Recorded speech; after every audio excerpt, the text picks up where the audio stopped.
So my question is, and I'm not super educated, but I did some research, and I understand that the coaching salaries do not go against the players' salary cap. So we got forward money here. I mean, all these NFL teams, all 32, they got more money than God. So why can't we just pay Ben Johnson whatever it takes to keep him here? If Dan Campbell does get an offer, why can't we just pay them whatever it takes to keep him here? I think the average coordinator salary is like $4 million, and the average head coach salary is $6 million.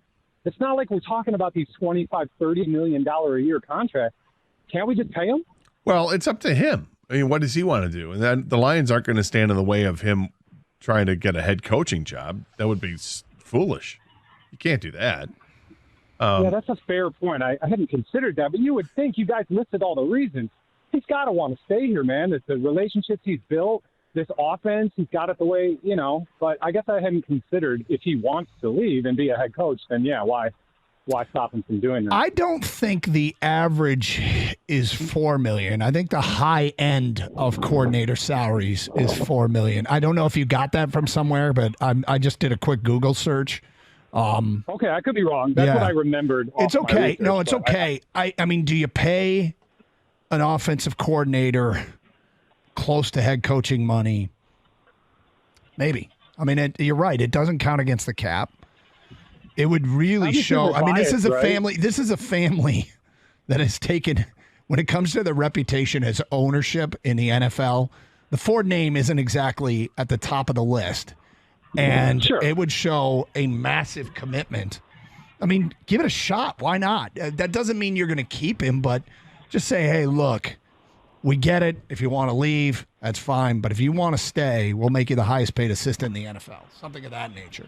Yeah, love it. I mean, a lot of it depends. Yeah, hey, thank you, Justin. A lot of it depends, too, on how the season plays out. I am of the belief that eventually, everybody starts to turn on the offensive coordinator. I think it's really, really hard to maintain this kind of level, this kind of Q rating, this kind of acceptance in an NFL town.